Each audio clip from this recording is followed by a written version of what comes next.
कैसे हो सभी। आज अपन पढ़ेंगे शरीर द्रव्य परिसंचरण। ठीक है, बॉडी फ्लूइड और सर्कुलेशन। ठीक है, अब देखो इसमें अपन पढ़ेंगे रुधिर लसिका के बारे में, परिसंचरण पथ के बारे में, द्वि परिसंचरण पथ, हृदय क्रिया का नियंत्रण, परिसंचरण से संबंधित रोग। ठीक है, ये सारी चीज़ें पढ़ेंगे। ठीक है, जीवित कोशिकाओं को ऑक्सीकरण, पोषण, अन्य आवश्यक पदार्थ उपलब्ध होने चाहिए। ऊतकों के सुचारू कार्य हेतु अपशिष्ट हानिकारक पदार्थ CO2, हानिकारक पदार्थ CO2 और आवश्यक पदार्थ है ऑक्सीजन। जैसे अपन को ऑक्सीजन जरूरी है। ठीक है, तो ऑक्सीजन लेते हैं अपन, CO2 छोड़े, तो वो ये है कि हानिकारक पदार्थ CO2 का निष्कासन आवश्यक है। ठीक है, सरल प्राणी जैसे स्पंज व सिलिंट्रेटा बाहर से अपने शरीर में पानी का जो संचरण है शारीरिक गुहाओं में करते हैं। जैसे स्पंज है, सिलिंट्रेटा है। ठीक है, ये पानी का संचरण शरीर की गुहाओं में करते हैं, जिससे कोशिका के द्वारा इन पदार्थों का आदान प्रदान सरलता से हो सके। जटिल प्राणी इन पदार्थों के परिवहन के लिए विशेष तरल का उपयोग करते हैं। मनुष्य सहित प्राणियों में रक्त इस उद्देश्य में काम आने वाला सर्वाधिक सामान्य तरल है। मतलब ऐसे कि जैसे आदान प्रदान में जो मुख्य भूमिका निभावे पदार्थों के आदान प्रदान में, वो रक्त ही है। ठीक है, एक अन्य पदार्थ है लसिका, भी कुछ विशिष्ट तत्वों के परिवहन में। मोस्टली तो है अपना रक्त, ब्लड, पर कुछ कंडीशन में लसिका। ठीक है, अब पढ़ेंगे पर रुधिर। रक्त एक प्रकार का ऊतक है, जिसमें द्रव्य आधारित प्लाज्मा या प्लेज्मा जिसको बोलते हैं, प्लाज्मा। ठीक है, अन्य संगठित संरचनाएं पाई जाती है इसमें। अब पहला है प्लाज्मा। प्रद्रव्य एक हल्के पीले रंग का, कैसे रंग का है, येलो पीले रंग का गाढ़ा तरल पदार्थ, जो रक्त के आयतन का 55%, रक्त के आयतन कितना परसेंट बना हुआ है, 55%। ठीक है, और प्रद्रव्य 90 से 92% जल पाया जाए, 6 से 8% प्रोटीन पाया जाए। फाइब्रिनोजन, ग्लोबिन, एल्ब्यूमिन प्लाज्मा में उपस्थित मुख्य प्रोटीन है। ठीक है, फाइब्रिनोजन, ग्लोबुलिन और एल्ब्यूमिन, FGA के ट्रिक है, यह शब्द याद कर लीजिए, FGA। ठीक है, FGA प्लाज्मा में उपस्थित मुख्य प्रोटीन। फाइब्रिनोजन की आवश्यकता रक्त थक्का बनाने, स्कंदन में। ग्लोबुलिन का उपयोग शरीर के प्रतिरक्षा तंत्र, एल्ब्यूमिन उपयोग प्रासरणी संतुलन के लिए होता है। देखो फाइब्रिनोजन है ना, फाइब्रिनोजन का उपयोग थक्का बनाने में होगा। और अपना जैसे ग्लूबुलिन है, ग्लूबुलिन को है वो प्रतिरक्षा में तंत्र के रूप में। एल्ब्यूमिन को प्रासरणी संतुलन में, प्रासरण होते हैं ना, प्रासरण दाब, उसका संतुलन बनाए रखने में। रुधिर का थक्का बनाने तथा स्कंदन के अनेक कारक प्रद्रव्य के साथ निष्क्रिय दशा में रहते हैं। ठीक है, बिना थक्का स्कंद कारकों प्लाज्मा को सीरम कहते हैं, जो कि नीट में आ चुका है, PYQ है। ठीक है, अब संगठित पदार्थ में कौन कौन से आते हैं तो आपको पता ही होगा। एक तो आते हैं रुधिर कणिका, एरिथ्रोसाइट यानी RBC, श्वेताणु ल्यूकोसाइट WBC, पट्टकाणु यानी प्लेटलेट्स। ठीक है, ये 3 संयुक्त संगठित पदार्थ है। ठीक है, RBC, WBC, प्लेटलेट्स। ठीक है, अब है फर्स्ट इसमें ऐसे एरिथ्रोसाइट यानी रक्ताणु यानी कि लाल रुधिर कणिका, अन्य सभी कणिकाओं से संख्या में अधिक है। मेन चीज़ तो जैसे 3 हुई है अपनी, जैसे RBC, WBC और प्लेटलेट्स। तो सबसे ज़्यादा संख्या किसकी है, एरिथ्रोसाइट यानी कि RBC की है। एक स्वस्थ मनुष्य में कणिकाएं लगभग 50 से 55 हो गए, 55 लाख प्रति घन रुधिर कणिका, सॉरी 50 से 55 लाख प्रति घन मिली, मतलब MM है ये ना, 50 से 55 लाख प्रति घन MM, 5 से 5.5 मिलियन प्रति घन मिमी। ठीक है, वयस्क अवस्था में लाल रुधिर कणिका लाल अस्थि मज्जा बनती है। जब वयस्क एडल्ट अवस्था रहे, उसमें रुधिर कणिका लाल अस्थि मज्जा बने। ठीक है साहब, अधिकतर स्तनधारियों की लाल रक्त कणिका में केंद्र नहीं मिलता। मोस्ट जो भी नीट में आ चुका है कि जो स्तनधारियों की जो लाल रुधिर कणिकाओं में ना केंद्रक एब्सेंट रहे, ठीक है। आकृति अव्यावतल यानी बाइकॉनकेव है। अव्यावतल बाइकॉनकेव आकृति याद रखनी है। इनका रंग एक लोहे युक्त जटिल प्रोटीन हीमोग्लोबिन की उपस्थिति कारण है। एक स्वस्थ मनुष्य में प्रति 100 ml रक्त में 12 से 16 ग्राम हीमोग्लोबिन, ये भी नीट में आ चुका है। मतलब ऐसा है क्वेश्चन, एक स्वस्थ मनुष्य में 16 सॉरी एक मनुष्य है स्वस्थ, तो उसमें 100 ml रक्त है, तो उसमें हीमोग्लोबिन कितना परसेंट उपस्थित है? 12 से 16 ग्राम मात्रा प्रेजेंट है, ठीक है। इन पदार्थों के श्वसन गैसों के परिवहन में महत्वपूर्ण भूमिका है। लाल रुधिर कणिकाओं की औसत आयु 120 दिन है, ठीक है। तत्पश्चात इनका विनाश पीलिया या रक्त कणिकाओं के कब्रिस्तान में होता है। ल्यूकोसाइट को हीमोग्लोबिन के अभाव के कारण रंगहीन, ल्यूकोसाइट यानी कि WBC हीमोग्लोबिन एब्सेंट रहे यहाँ में, RBC में प्रेजेंट रहे है, जिसके कारण लाल रंग है वह यहाँ में एब्सेंट रहता है, यहाँ कारण इसका रंग होता सफ़ेद।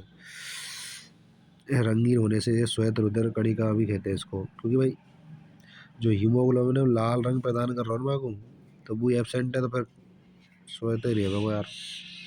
इसमें केंद्रक पाया जाता है, हाँ ये मेन चीज़ है। इनमें जो मेन जो डिफरेंस है ना WBC RBC में, WBC में केंद्रक रहे हुए और RBC में एब्सेंट रहे। इनकी संख्या लाल रक्त कणिकाओं की अपेक्षा कम, औसतन यानी 6 से 8,000 प्रति घन मिमी रक्त होती है। सामान्यतः ये कम समय तक जीवित रहते हैं ये कम समय तक जीवित रहे हैं। इनकी दो मुख्य श्रेणियों में बांटा गया है इनको, कणिकाणु यानी ग्रेन्युलोसाइट, एक कणिकाणु यानी एग्रेन्युलोसाइट, दो प्रकार है, ठीक है। ग्रेन्युलोसाइट एग्रेन्युलोसाइट इंपॉर्टेंट है। ये WBC के दो प्रकार है, ग्रेन्युलोसाइट एग्रेन्युलोसाइट, कणिकाणु यानी ग्रेन्युलोसाइट, कणिकाणु यानी एग्रेन्युलोसाइट। अब जैसे भाई न्यूट्रोफिल है, इओसिनोफिल है, बेसोफिल है, कणिकाणु के प्रकार है, समझ रहे हो। कणिकाणु यानी कि ग्रेन्युलोसाइट। देखो फिल फिल याद रख रहा हूँ, फिल जैसे फिल फिल जैसे neutrophil, eosinophil, basophil. Phil phil में तो ग्रेन्युलोसाइट में आएंगे।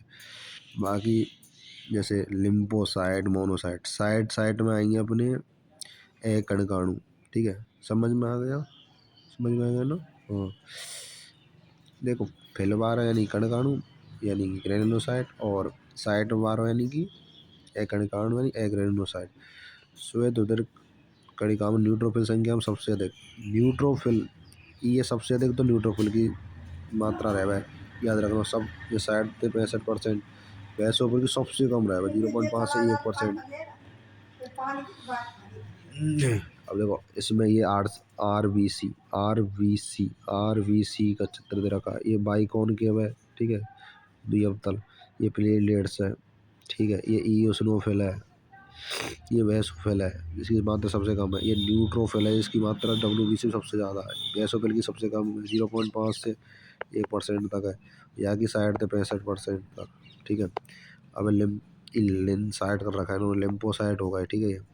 ये दो भाग हैं इसके, T लिम्फोसाइट, B लिम्फोसाइट, ठीक है ना। अब ऐसा न्यूट्रोफिल और देखो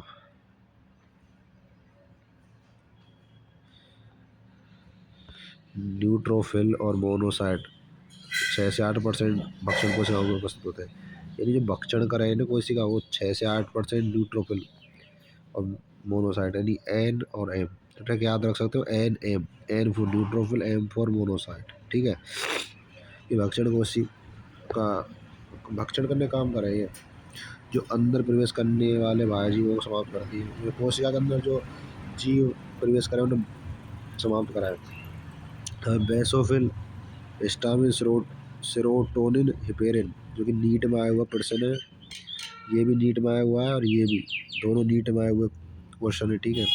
बेसोफिल हिस्टामिन, सेरोटोनिन, हिपेरिन, ठीक है, जो शोधकारी क्रियाओं में सम्मिलित हैं। इओसिनोफिल 2 से 3% संक्रमण से बचाव करते हैं।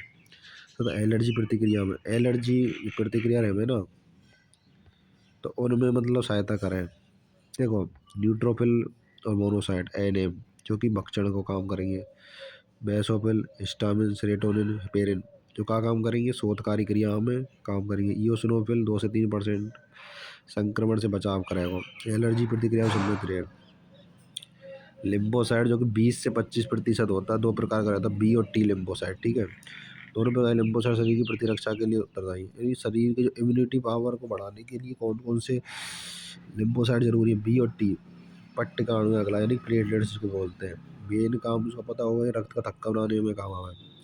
ये मेगा कैरियोसाइट यानी अस्थि मज्जा की विशेष कोशिका के टुकड़े में विखंडन से बने। यानी मेगा कैरियोसाइट है ना, मेगा कैरियोसाइट के टुकड़े में विखंडन से बने। रक्त में इनकी संख्या 1.5 से 3.5 लाख रहे भाई। और ठीक है, प्लेटलेट से कई प्रकार के पदार्थ स्रावित करती है, जिसमें अधिकांश रुधिर का थक्का जमाने मेन काम है इसका, रुधिर का थक्का जमाना। प्लेटलेट्स की संख्या में कमी का स्कंदन या जमाव में विकृति हो जाती है। प्लेटलेट्स की यदि कमी रहेगी ना तो भाई थक्का नहीं बन पाएगा, तो वैसे विकृति यानी कि डिसऑर्डर हो जाएगा। ठीक है, यानी बीमारी हो जाएगी, शरीर से अधिक रक्तस्राव हो जाता है। हाँ भाई साहब, रक्त समूह में ब्लड ग्रुप तो जानते होंगे ना यार। मनुष्य का रक्त एक जैसा दिखते हुए भी कुछ अर्थों में भिन्न होता है। रक्त का कई तरीके से समूहीकरण किया गया है। इनमें से दो मुख्य समूह ए बी ओ और आर एच का उपयोग पूरे विश्व में होता है। ए बी ओ हम समझ रहे हो ना, A group, B group, A B और ओ। ठीक है, और एक आर एच फैक्टर। अब A B O blood group. ठीक है, A B O blood group यानी कि मुख्यतः लाल रुधिर कणिकाओं की सतह पर दो प्रतिजन को इंग्लिश में बोलते हैं एंटीजन की उपस्थिति अनुपस्थिति पर आधारित, मतलब कंडीशन दोनों होती है, एक तो प्रेजेंट है भी सके ना भी है सके। ये एंटीजन ए और बी हैं। ये एंटीजन कहाँ है, ए और बी, जो प्रतिरक्षा अनुक्रिया को प्रेरित करते हैं, यानी कि इम्यूनिटी को मतलब प्रेरित करें ये। और इसी प्रकार विभिन्न व्यक्तियों में दो प्रकार के प्राकृतिक एंटीबॉडी मिलते हैं। प्रतिरक्षी वे प्रोटीन पदार्थ जो प्रतिजन के विरुद्ध पैदा होते हैं, जैसे 4 समूह ए बी ओ, मैंने अभी बताया था आप लोगों ने। प्रतिजन प्रतिरक्षी स्थिति को देखते रोया। ये जो सारणी है ना इम्पोर्टेंट, और नीट में ज़्यादा क्वेश्चन आ चुके हैं। ठीक है, ये बात ध्यान रखना। इसमें दे रखा रक्त समूह ए बी और ओ। ठीक है, अब है लाल रुधिर कणिकाओं पर प्रतिजन, मतलब लाल रुधिर कणिका जो सतह रहे वहाँ पर प्रतिजन की प्रेजेंट रहे, जैसे सेम का सिस्टम रहे। मेन चीज़ तो ये है, जैसे ए ब्लड ग्रुप है तो यहाँ प्रतिजन ए ही रहे, वो बी पे तो बी रहे, वो ए बी पे ए भी रहे, ओ पे थोड़ी कंडीशन अलग है, यहाँ एबसेंट ही रहे अनुपस्थित। ठीक है, प्लाज्मा प्रतिरक्षी एंटी, जस्ट अपोजिट, समझ रहे हो। एंटी का अर्थ क्या है, अपोजिट है बिल्कुल एक तरीके से, मतलब एक तरीके प्रतिरक्षी। जस्ट अपोजिट के लिए जैसे होता है ना, जस्ट अपोजिट वाला काम, तो वही है। तो ए जैसे ए ब्लड ग्रुप है, ए ब्लड ग्रुप के लिए प्रतिरक्षी एंटी बी, बी के लिए एंटी ए बी के लिए एबसेंट, ओ के लिए एंटी ए और बी। अब रक्तदाता समूह ए और ओ को दे सकता है, बी और ओ को दे सकता है, ए बी ए को दे सकता है, ए बी को दे सकता है, ए को दे सकता है, बी को दे सकता है, ओ को दे सकता है, ओ वाला ओ को देगा। मतलब ओ एक तरीके से यूनिवर्सल है, वो सबको ही देगा, सीधा फंडा ही है। समझ में आ गया ना। जैसे प्रतिजन प्रतिनिधि जस्ट अपोजिट रहे, मेन चीज़ तो ये है। जैसे ब्लड ग्रुप के अकॉर्डिंग, जैसे ब्लड ग्रुप आपको जैसे ए है तो वो प्रतिजन भी ए रहे, वो प्रतिरक्षी परंतु जस्ट अपोजिट हो जाएगी, ऐसे याद रखना है। जैसे बी को बी है तो जस्ट अपोजिट प्रतिरक्षी जाएगी ए। समझ में आ गया ना। ठीक है, दाता एवं ग्राही अदाता के रक्त समूहों का रक्त चढ़ाने से पहले सावधानी पूर्वक मिलान कर लेना चाहिए, जिससे रक्त स्कंदन आरबीसी के नष्ट होने जैसे गंभीर परेशानी ना हो। दाता संयुक्त डोनर कंपेटिबिलिटी उपयुक्त तालिका से स्पष्ट है कि रक्त समूह वो एक सर्वदाता यानी यूनिवर्सल है भाई, ये यूनिवर्सल। ठीक है, मैंने आपको बोला ना यूनिवर्सल है। समूह को रक्त प्रदान कर सकता है। रक्त समूह ए बी सर्व अदाता ग्राही है। देखो दो चीज़ याद रखो, ओ और ए बी ज़्यादातर पूछे ना, इन नहीं पूछे, इनके अलावा ऐसे ना पूछे ए ग्रुप को प्रतिजन प्रतिरक्षी कहाँ है, ऐसे ना पूछे, ए और ए बी को ना पूछे, ज़्यादातर ओ और ए बी को पूछता है। ठीक है, तो ओ है तो अपना यूनिवर्सल है, मतलब सबको दे सके। ये भी अपना ग्राही है, मतलब इन ग्रहण करता है। ठीक है, ना कि दे फे कछु ना है कोई गुना नहीं, मतलब सबसे ग्रहण कर लेगा, चाहे ए बी ओ संबंध है। और ओ है, ए को देखो, बी को देखो, ए बी को देखो, ओ को देखो। ठीक है ना, ये चीज़ है। अगर आर एस समूह, आर एस फैक्टर जिसको आप जानते होंगे। अब एक अन्य प्रतिजन आर एच जो लगभग 80% मनुष्य में पाया जाता है, मतलब 80% लोगों में पाया जाता है। ये R H antigen, R H जो एंटीजन है ना, ये रीसस बंदर में, आर फॉर रीसस, समझ रहे हो, जो इसमें आर वर्ड जो यूज हो रहा है ना, वो रीसस बंदर से लिया गया। ठीक है, रीसस बंदर में पाए जाने वाला एंटीजन के समान है ये। ऐसे व्यक्तियों को जिसमें आर एच एंटीजन होता है, R H positive, so R H absent होता है तो R H negative, R H रहित, आर एच नेगेटिव के व्यक्ति के रक्त को आर एच सहित आर एच पॉजिटिव के साथ मिलाया जाता है। व्यक्ति में आर एच प्रतिजन आर एच नेगेटिव के विरुद्ध विशेष प्रतिरक्षी बना लेते हैं, अतः रक्तदान के पहले आर एच समूहों को मिलान आवश्यक है। मतलब जैसे होता है, जैसे मान के चलो किसी को ब्लड दिया जाए, ब्लड की कमी है गई शरीर में, तो बात है पहले भाई मिलान तो कर ले ना अच्छे थे। ऐसे रहा कि ए ब्लड ग्रुप वाले को तुम वो चढ़ा, मतलब ऐसे बी चढ़ा रहे, चाहे ए चढ़ा रहे, ए बी चढ़ा रहे, मतलब एक्स वाई जेड जो भी है, वो तो यूनिवर्सल है, उस वो चीज़ छोड़ो, वो तो सब कोई देगा ही देगा। ठीक है, पर यह कि एक स्पेसिफिक है जी, हर चीज़ के लिए अपना अपना स्पेसिफिक है, वो तो सबके लिए है, वो तो कोई सबको दे सकता है। ठीक है, अब ए वाला तो ए वाला ए बी को थोड़ा ना ग्रहण कर लेगा यार। ठीक है ना, ठीक है, जैसे बी वाला ए बी को ग्रहण नहीं कर सकता, तो बी वाला बी को ग्रहण नहीं कर सकता। ठीक है, बी वाला ए को ग्रहण कर, एंटी बॉडी बना रहा हो ना जस्ट अपोजिट वाले को। रक्त आधार प्रदान के पहले आर एच समूह को मिलान आवश्यक है। एक विशेष प्रकार के आर एच अयोग्यता को गर्भवती आर एच नेगेटिव माता, मतलब ये गर्भवती है, जिसके मतलब गर्भवती जानते हो ना, उसके गर्भ में पल रहा भ्रूण, मतलब उसके पेट में बालक है। ठीक है, लड़का या लड़की कुछ भी हो सकता है। ठीक है, आर एच अयोग्यता को ये गर्भवती आर एच नेगेटिव माता में उसके गर्भ से में पल रहे भ्रूण आर एच पॉजिटिव, तो भ्रूण है ना वो आर एच पॉजिटिव है, और माता कैसी आर एच नेगेटिव, गर्भवती माता कैसी आर एच नेगेटिव, भ्रूण है R H positive. Important NEET में भी आ चुका है। ठीक है, अपरा द्वारा पृथक रहने के कारण भ्रूण का आर एच एंटीजन सहगर्भता में माता के आर एच नेगेटिव को प्रभावित नहीं कर पाता है, लेकिन फिर भी पहले प्रसव के समय माता के आर एच नेगेटिव रक्त से शिशु के आर एच पॉजिटिव रक्त के संपर्क में आने की संभावना रहती है। भ्रूण के लिए जानलेवा हो सकती है, उससे रक्ताल्पता यानी खून की कमी, पीलिया भी हो सकता है। भ्रूण के लिए देख जानलेवा भी हो सके। अब भाई मैं कह रहा हूँ जस्ट अपोजिट दोगे तो यार मरेगा ही, भ्रूण का कोई भी मर जाए, इंसान भी मरेगा हमका, पर जो कंडीशन के अकॉर्डिंग दोगे तो क्यों मरेगा। भ्रूण के लिए जानलेवा हो सकता है, रक्ताल्पता की यानी खून की कमी हो जाएगी, वही है, उल्टे से उल्टे देंगे तो खून की कमी होगी, पीलिया हो सकता है। ऐसी दशा को एरिथ्रोब्लास्टोसिस पेटेलिस गर्भ रक्ताणु कोरकता, इस स्थिति से बचने के लिए माता को प्रसव के तुरंत बाद आर एच प्रतिरक्षी, जो आर एच जो एंटीबॉडी है ना, वो तुरंत दे देनी चाहिए प्रसव के तुरंत बाद, जब तो कोई दिक्कत ही नहीं होगी। उल्टो सुल्टो ब्लड ग्रुप छड़कवा वो ब्लड तो कोई फ्री आर एच प्रतिरक्षी मेंटेन कर लेगी भाई। ठीक है, अब रक्त स्कंदन या रक्त का जमाव,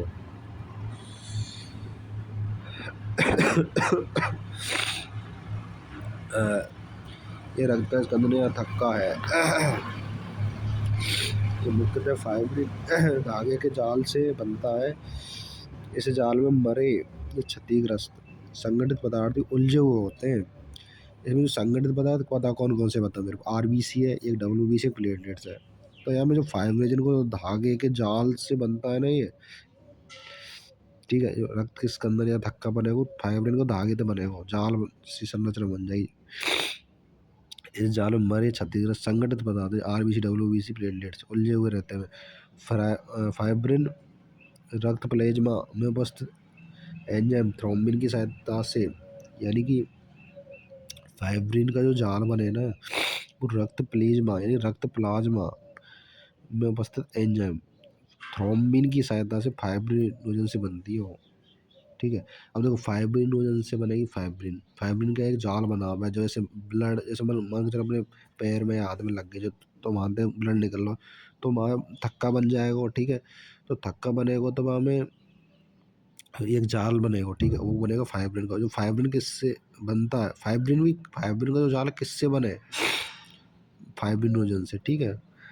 और जो कि फाइब्रिनोजन है ना, जो कि रक्त प्लाज्मा रहे मैंने वहाँ में उपस्थित थ्रोम्बिन की सहायता से बने ही, ऐसे ही ना बन जाए। ठीक है। फाइब्रिन जो जाल है वो तो एंड की प्रोसेस है। पहले फाइब्रिनोजन है ना वो बनेगा थ्रोम्बिन से बनेगा फाइब्रिनोजन, फाइब्रिनोजन से बनेगा फाइब्रिन। ठीक है ना, समझ में आ गया। ओके। थ्रोम्बिन की रचना प्लेज्मा में उपस्थित निष्क्रिय प्रोथ्रोम्बिन से बनती है। अब थ्रोम्बिन की संरचना प्लाज्मा में उपस्थित निष्क्रिय प्रोथ्रोम्बिन से बने, ऐसी यहाँ में रक्त प्लाज्मा में जो उपस्थित थ्रोम्बिन है ना, यहाँ की सहायता से फाइब्रिनोजन बन रहा। इसी तरीके से थ्रोम्बिन की जो रचना है ना प्लाज्मा में उपस्थित निष्क्रिय प्रोथ्रोम्बिन से होती है। इसके लिए थ्रोम्बोकाइनेज एंजाइम समूह की आवश्यकता होती है। ये एंजाइम समूह रक्त प्लाज्मा में उपस्थित निष्क्रिय कारकों की सहायता से एक के बाद एक एंजाइम प्रतिक्रिया की श्रृंखला सोपानी प्रक्रम से बनता है।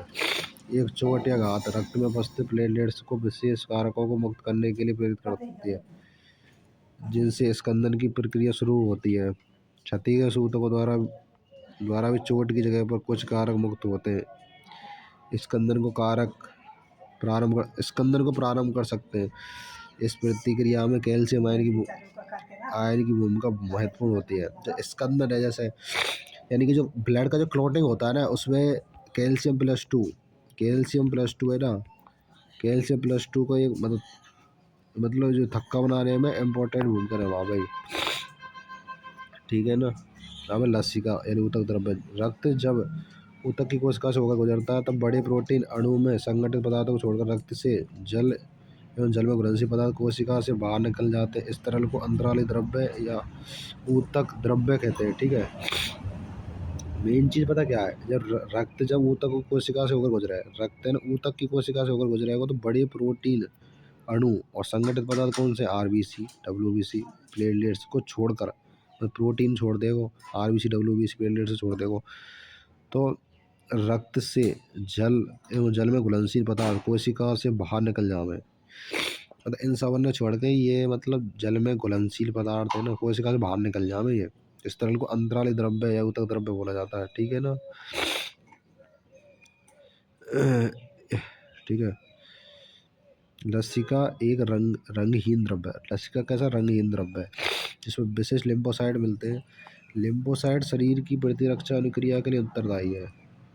लसिका पोषक पदार्थ, हार्मोन आदि के संवहन के लिए महत्वपूर्ण होते हैं। आंत्र अंकुर में उपस्थित लैक्टियल वसा को लसिका द्वारा अवशोषण होता है। जो आंत्र अंकुर में उपस्थित जो लैक्टियल जो वसा है ना को लसिका द्वारा अवशोषित किया जाता है। अब परिसंचरण तंत्र, सर्कुलेशन पाथ। ठीक है।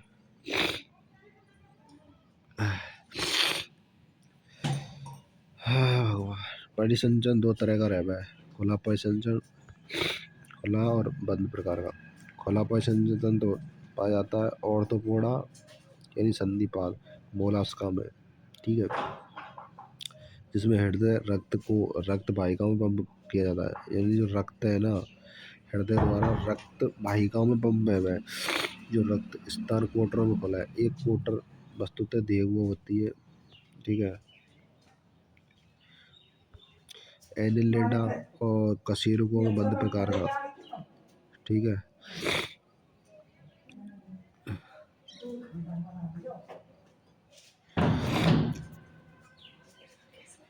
इस तरह का रक्त परिसंचरण ज़्यादा लाभदायक है क्योंकि इसमें रक्त प्रवाह आसानी से नियमित किया जाता है।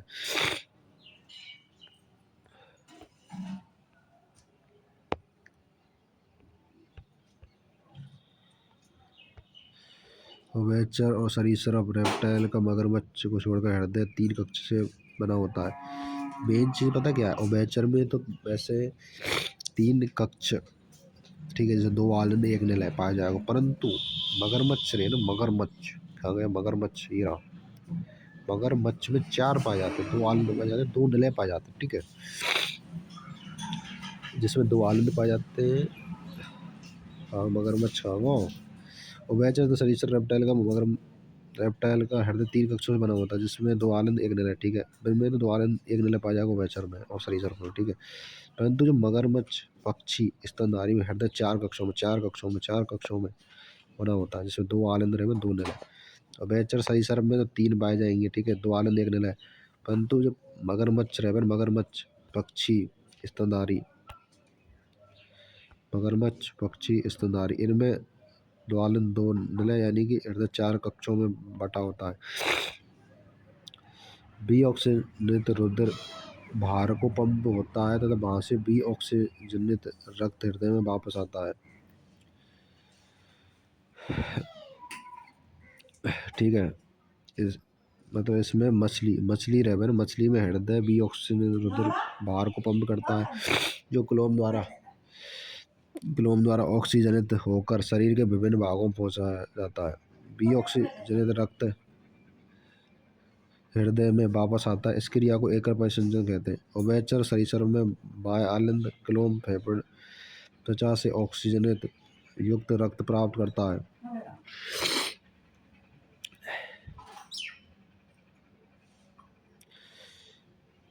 उभयचर व सरीसृप में बाह्य आलिंद क्लोम फेफड़े त्वचा में ऑक्सीजन युक्त रक्त प्राप्त करता है। दाहिना आलिंद शरीर के दूसरे भागों में भी ऑक्सीजनित रुधिर प्राप्त करता है, लेकिन वे रक्त को निलय में मिश्रित कर बाहर की ओर पंप करते हैं। इस क्रिया को अपूर्ण दोहरा परिसंचरण कहते हैं। पक्षियों और स्तनधारियों में ऑक्सीजनित भी ऑक्सीजन रक्त बाएं और दाएं आलिंदों में आता है, जहाँ से वह उसी क्रम में बाएं और दाएं और एवं बाएं निलयों में जाता है। निलय बिना रक्त को मिलाए इन्हें पंप करता है, अर्थात 2 तरह के परिसंचरण पथ इन प्राणियों में मिलते हैं। इन प्राणियों में दोहरा परिसंचरण पाया जाता है। अब हम मनुष्य के परिसंचरण तंत्र का अध्ययन करेंगे, ठीक है। अब ये मानव परिसंचरण तंत्र, ठीक है।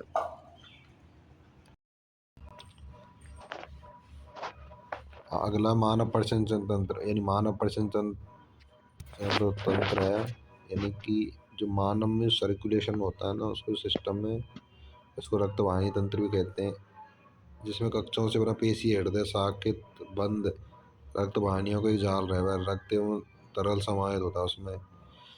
और अब हृदय पढ़ेंगे अपन। हृदय की उत्पत्ति मध्य जनस्तंभीय ऊर्ध्व से होती है, दोनों फेफड़ों के मध्य पक्षगुहा में स्थित होता है, थोड़ा सा बाईं तरफ झुका रहता है, ठीक है। ये बंद मुट्ठी के आकार का होता है, जैसे आपकी मुट्ठी हो, जैसे मुट्ठी नहीं है हाथ की, हाथ है जैसे सीधा, तो उसको क्लोज कर लोगे, ठीक है, जो फिंगर है क्लोज कर लोगे, अंगूठे को क्लोज कर लोगे, तो मुट्ठी नहीं बनती, तो मुट्ठी समान संरचना है। ये एक दोहरी भित्ति के झिल्ली में थैली हृदयावर्णी द्वारा सुरक्षित रहते हैं ना।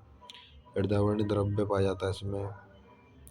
हमारे हृदय में 4 कक्ष होते हैं, दो कक्ष अपेक्षाकृत छोटे ऊपर के और जिन्हें आलिंद कहते हैं, मतलब ऐसे रहे में ये 2 कक्ष ऊपर, ठीक है, ये आलिंद है, और ये बड़े आकार के रिंग है, ये निल है।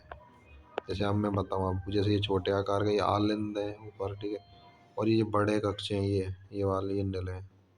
समझ में आ गई? चित्र में तो अच्छे समझ में आ जानी चाहिए। 2 कक्ष बड़े रहम है, वो निलय कहलाम है, वेंट्रिकल जिनको बोलते हैं। एक पतली पेशी भित्ति से अंतर आलिंद पट्टे बोलते हैं। दाएं एवं बाएं आलिंद को अलग कर है, तो एक मोटी भित्ति जिसे अंतर्निलीय कहते हैं, जो बाएं एवं दाएं निलय को अलग कर है, ठीक है। अपनी अपनी ओर के आलिंद एवं निलय एक मोटी रेशे ऊतक जिसे आलिंद निलय, यानी कि आलिंद और निलय के मोटी पेशी रेशे ऊतक जिसे आलिंद निलय पट्ट द्वारा पृथक रहम है। इन पट्टों में एक छिद्र है जो एक ओर की दोनों कक्षों को जोड़ता है, ठीक है। दाहिने आलिंद और दाहिने निलय पर 3 पेशीय पल्लों या बल्लों से युक्त एक बाल्व होता है, जिसको ट्राइकास्पिड त्रिबलनी कपाट या वाल्व कहते हैं। बाएं आलंद और बाएं निलय के रंध्र पर एक द्विबलनीय कपाट, जिसको मिट्रस कपाट भी कहा जाता है। ठीक है। हाँ, दाएं और बाएं निलय से निकलने वाली दाएं और बाएं निलय से निकलने वाली फुफ्फुसी धमनी महाधमनी का निकास द्वार अर्धचंद्र कपाट बालू से युक्त होता है। ठीक है। हृदय के कपाट रुधिर को एक दिशा में ही जाने देते हैं। आलन से निलय और निलय से फुफ्फुस धमनी या महाधमनी कपाट वापसी या उल्टे प्रवाह को रोकता है। हृदय पेशियों से बना होता है। निलय की भित्ति आलंद की भित्ति से बहुत मोटी होती है, यानी कि निलय की जो भित्ति है ना, वो आलंद की भित्ति से मोटी रहे है। एक विशेष प्रकार का हृदय पेशी विन्यास होता है जिसे नोडल ऊतक कहते हैं। ठीक है, इंपॉर्टेंट है नोडल ऊतक। ठीक है। हृदय में पाया जा भाई, और जिसे सरा आलंद पर्व या एसियन, जिसको साइनो आर्टियल नोड भी कहा जाता है। ऊतक का दूसरा पिंड दाहिने आलंद में नीचे के कोने पर आलंद पट्ट के पास स्थित होता है। आलंद पर्व यानी एबीएन कहलावा है। एसियन तो बहुत इंपॉर्टेंट है, मल्टीपल बार नीट में आ चुका है। ठीक है। अंतर निलय पट्ट के ऊपरी भाग में आलंद निलय पूर्व से प्रारंभ हुआ है, शीघ्र ही दाई एवं बाई शाखाओं में विभाजित होकर अंतर निलय पट्ट के साथ पश्चिम भाग में बढ़ता है। इन शाखाओं से संचित रेशे जो पूरे निलय पेशी विन्यास में दोनों तरफ फैले रहते हैं, जिसे पुरकिंज तंतु कहते हैं। नोडल ऊतक बिना किसी बाह्य प्रेरणा की क्रिया पैदा करने में सक्षम होते हैं। स्वयंतेजक यानी ऑटो एक्साइटेबल कहते हैं, मतलब उस खुद ही उत्तेजित है भाई। हालांकि 1 मिनट में उत्पन्न हुए क्रिया विभव की संख्या नोडल तंत्र के विभिन्न भागों में घटे बढ़ सकती है, परंतु जो देखो ये लाइन इंपॉर्टेंट है या नीट मल्टीपल बार आ चुका है कि सरालन पर ऐसे है ना सबसे अधिक क्रिया विभव पैदा करा है। तो 1 मिनट में 70 से 75 बार, ये लाइन इंपॉर्टेंट है। 70 से 75 बार, 70 से 75 बार क्रिया विभव उत्पन्न करता है। हृदय का लयात्मक संकुचन यानी कि रिदमिक कॉन्ट्रैक्शन को प्रारंभ करता है, से इसको गति प्रेरक या पेस मेकर कहते हैं। ठीक है। और हृदय स्पंदन दर 70 से 75 प्रति मिनट में बताई, और वैसे तो 1 मिनट में 72 बार धड़कन हृदय। ठीक है। ठीक है, ये चीज है। अब साहब हृदय चक्र के बारे में पढ़ेंगे जी। ठीक है। प्रारंभ में माना गया कि हृदय के चारों को शिथिल अवस्था में, प्रारंभ में तो ये कि स्टार्टिंग शिथिल अवस्था में नहीं है, हृदय अनुशिथिलित अवस्था में। इस समय द्विबलन कपाट खुले रहे में। रक्त फुफ्फुसीय सिरा महासरा से, अब रक्त है जो फुफ्फुसीय सिरा महासरा से बाएं एवं दाएं आलिंद से होता हुआ बाएं एवं दाएं निलय में पहुंचता है। अर्धचंद्राकार कपाट अवस्था में बंद रहती है। सिरा आलिंद पर यानी एसियन क्रिया विभव पैदा करेगा, यानी एसियन है ना, ये इंपॉर्टेंट है भाई। क्रिया विभव उत्पन्न करेगा स्वयंतेजक है। ठीक है। यहाँ में कोई वो ना है कि कोई मतलब विभव अगर कोई अगर मतलब प्रेरित करेगा विभव दे के, या फिर कोई किसी भी तरीके से इसको सिग्नल देगा, ऐसा कुछ नहीं, खुद से ही उत्तेजित होता है। ठीक है। खुद से सिग्नल देता है जो दोनों आनंद को प्रेरित करा है। ठीक है। तो खुद से ही प्रेरित करे वो, दूसरे ने खुद तो कुछ कहा, खुद कोई ना करे। आनंद प्रकुंचन पैदा करता है। इस क्रिया से रक्त का प्रवाह निलय में 30% बढ़ जाता है।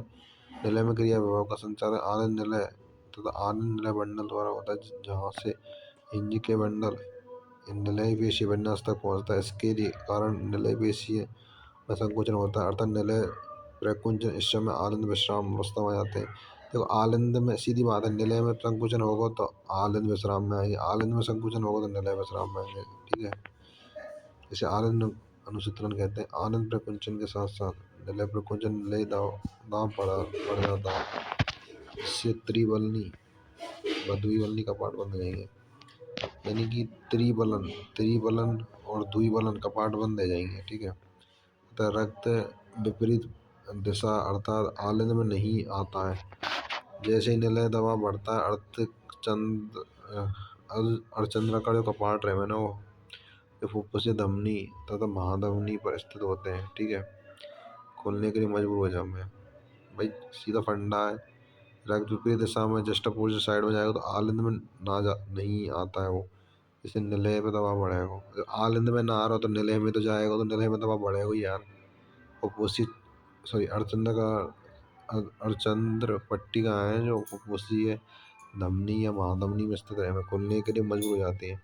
रक्त इन धमनियों से होता हुआ परिसंचरण मार्ग में चला जाता है, निलय अवशिथिल हो जाते हैं, इसे निलय अनुशीतलन कहते हैं। इस तरह निलय का दाब कम हो जाता है, जिससे अर्धचंद्र का जो पट्टिका है ना, या अर्धचंद्राकार कपाट है, वो बंद हो जाता है। ठीक है,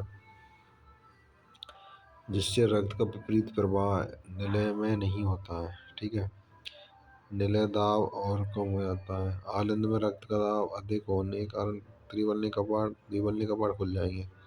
मतलब आलिंद में रक्त का दबाव अधिक होने पर, आलिंद में होना चाहिए रक्त का दबाव अधिक, तब त्रिवलन द्विवलन कपाट खुलेंगे। ठीक है, यदि निलय में होंगे तो ये बंद रह जाएंगे, आलिंद होंगे तो खुल जाएंगे, तो जस्ट अपोजिट रहेगा। इस तरह से राम आए हुए रक्त का प्रवाह आलिंद में पुनः निलय में शुरू हो जाता है। निलय तथा आलिंद एक बार पुनः अवस्था में चले जाते हैं। शरा आलिंद में बार यानी ऐसे पुनः क्रिया को पैदा करता है और ये प्रक्रिया लगातार चलती रहेगा। ठीक है साहब। आलिंद और दोनों निलयों का संपर्कन व अनुशीतलन यानी कि एक तरीके सिकुड़ना और ये फैलना सम्मिलित है, दोनों कंडीशन शामिल है, जैसा कि ऊपर वर्णन बता दिया ऊपर। ठीक है, हृदय स्पंदन 1 मिनट में 72 बार होता है, यानी कि अपना जो हृदय 72 बार धड़का है। 1 मिनट में कई बार हृदय चक्र होता है, इसमें एक चक्र का समय 0.8 सेकंड है, जो कि नीट में आ चुका है। प्रत्येक हृदय चक्र में निलय 70 ml रक्त पंप करता है। मतलब ये है कि हृदय चक्र में 70 ml रक्त का मतलब सर्कुलेशन होता है। प्रवाहयतन कहलाता है ये। प्रवाहयतन क्या कहलाता है भाई, निलय में हृदय चक्र के द्वारा 70 ml ब्लड का मतलब पंपिंग होती है। ठीक है, प्रवाहयतन को हृदय दर से गुणा करने पर हृदय निकास, ये प्रवाहयतन कितना है, प्रवाहयतन यानी कि 70 ml प्रवाहयतन है। अभी बोलना है कि हृदय दर कितनी है, हृदय दर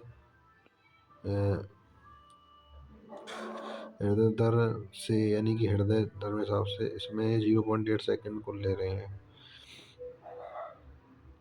तो या दोनों ने मतलब इनको मल्टीपल करेंगे तो हृदय निकास निकलेगा। ठीक है, हृदय निकास प्रत्येक निलय द्वारा रक्त की मात्रा प्रति मिनट बाहर निकलने की क्षमता है, जो एक स्वस्थ मात्रा में 5000 ml यानी कि 5 लीटर।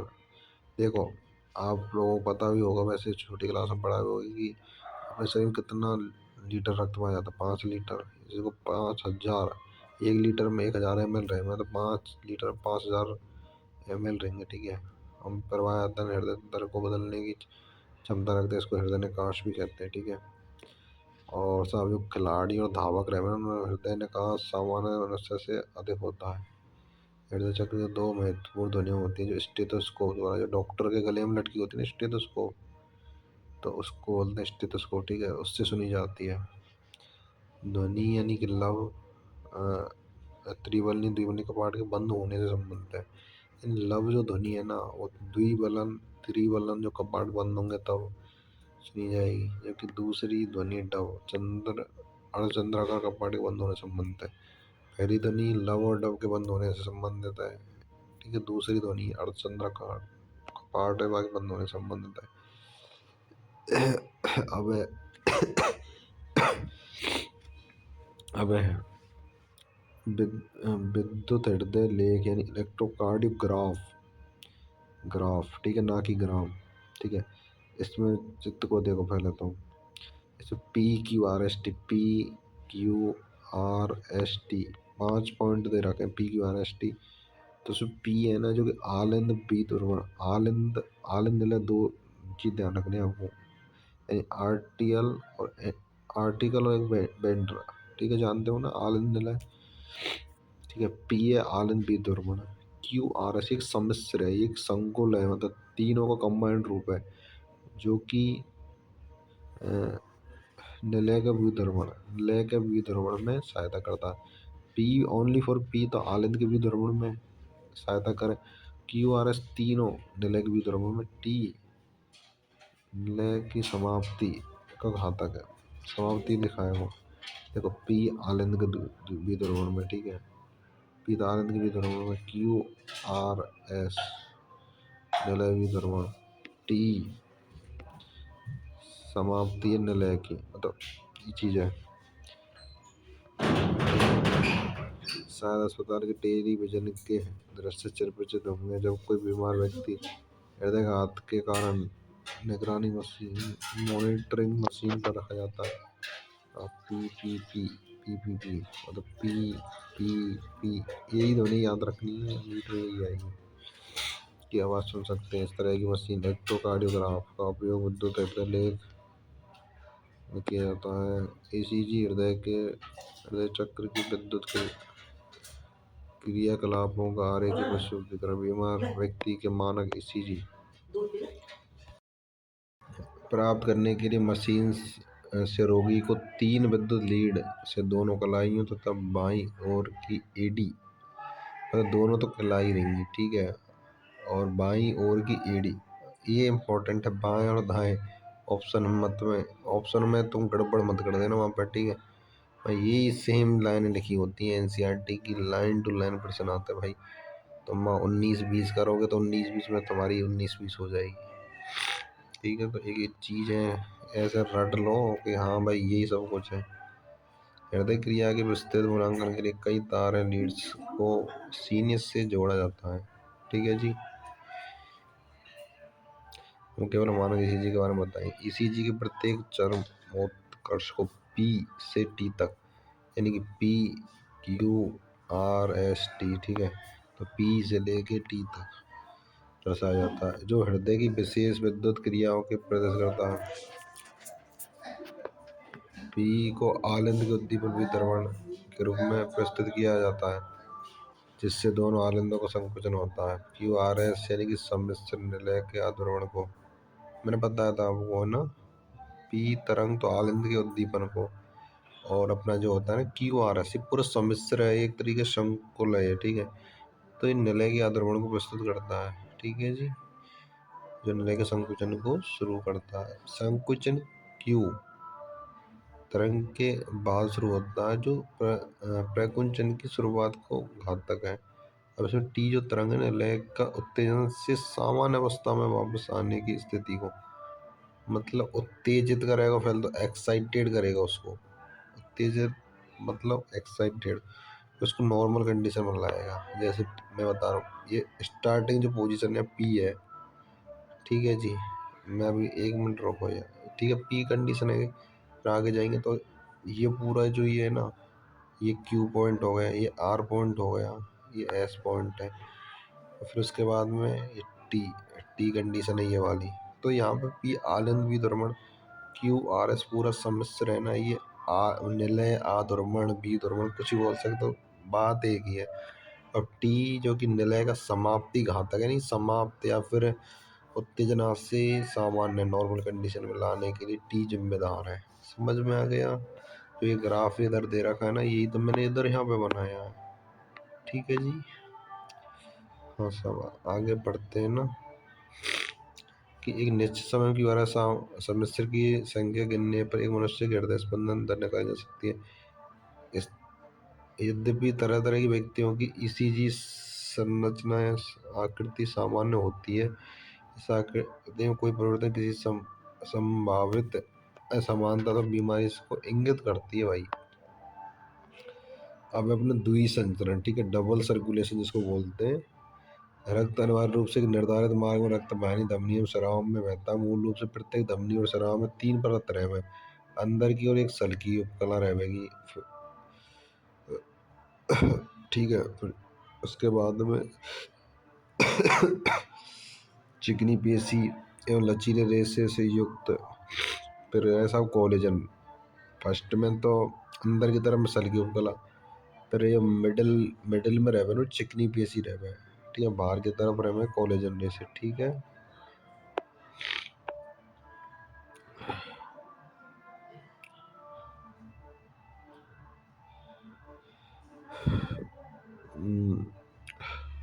एक अनूठी सम्मेलन समृद्ध आहार नाल तो यकृत के बीच उपस्थित रहेगा, यानी आहार नाल और यकृत के बीच स्थित रहे, उसको यकृत नवायिका बोलते हैं। ठीक है, और देखो इसको मैं थोड़ा समझा देता हूँ आप लोगों को यार। जैसे अपना फेफड़ा है, ठीक है, और इसमें फुफ्फुस धमनी है अपनी, ये महासरा, फुफ्फुसीसरा, पृष्ठमाधमनी,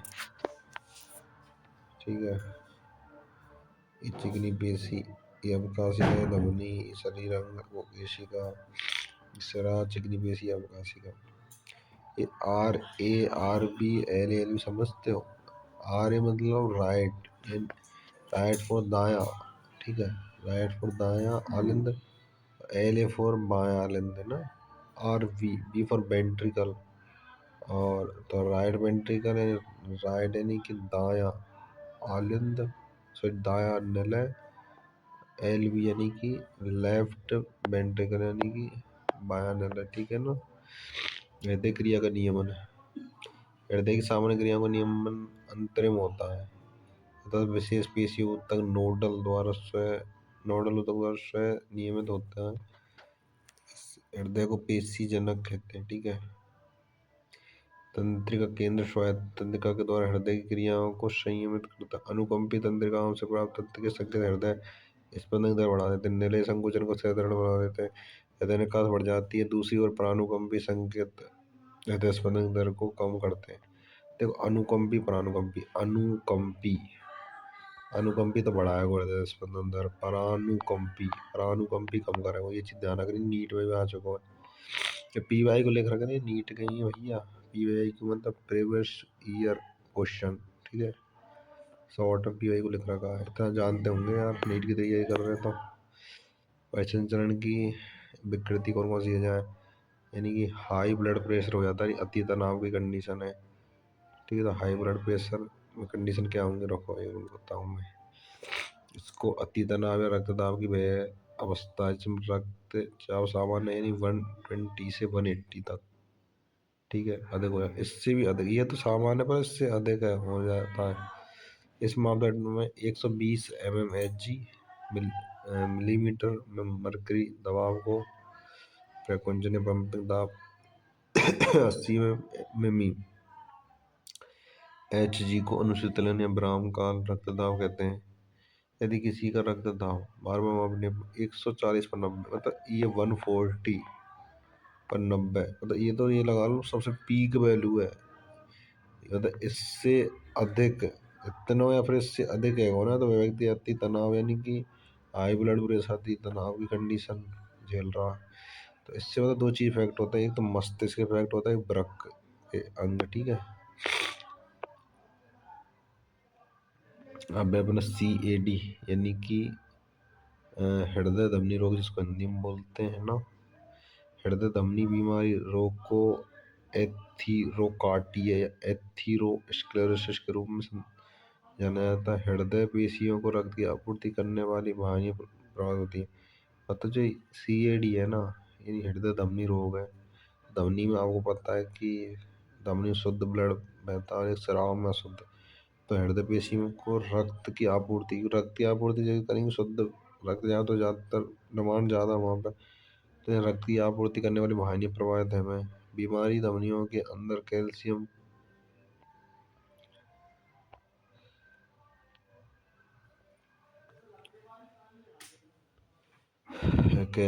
वसा अन्य रेशीय वसाओं के जमा होने से होता है। धमनियों को अवकाशिका सक्रिय हो जाती है। हृदय सूल यानी एजाइना, एजाइना पेक्टोरिस, हृदय सूल पेक्टोरिस भी कहते हैं। हृदय में पेशी, हृदय पेशी में जब पर्याप्त ऑक्सीजन नहीं होता, पर्याप्त ऑक्सीजन इम्पोर्टेंट है, नहीं होता, तो सीने में दर्द होता है। तो एजाइना हृदय सूल, हृदय सूल देखो नाम पता चल रहा है, हृदय सूल, सूल यानी कांटे, तो कांटे क्या मतलब, कांटे क्या पैदा करते हैं, दर्द, ये तो आप जानते हो। तो हृदय, हृदय में दर्द, समझ रहे हो, तो सीने में दर्द या हृदय में दर्द से कौन सी बीमारी होती है, एजाइना या हृदय सूल, समझ में आ गया। हृदय सूल सूत्र सॉरी हृदय सूल स्त्री या पुरुष दोनों में किसी भी उम्र में हो सकता है। ऐसे फिक्स नहीं है कि यार इतनी एज में होगा, मतलब कभी भी ऐसा है, लेकिन मध्य अवस्था या वृद्धावस्था में सामान्यतः। तो आप लोगों को पता है यार कि देखो ज़्यादातर एज बढ़ते जाते कोई भी बीमारी हो, वृद्धावस्था की तरफ में जैसे ज़्यादातर बीमारी हमें, ठीक है। अब हृदयपात है, हृदयपात नाम से पता चल रहा है कि इसमें हृदय शरीर की विभिन्न भागों में आवश्यकता अनुसार पर्याप्त आपूर्ति नहीं कर पाता, यानी हृदयपात यानी कि पात और पूर्ति पर्याप्त आपूर्ति नहीं कर पाता।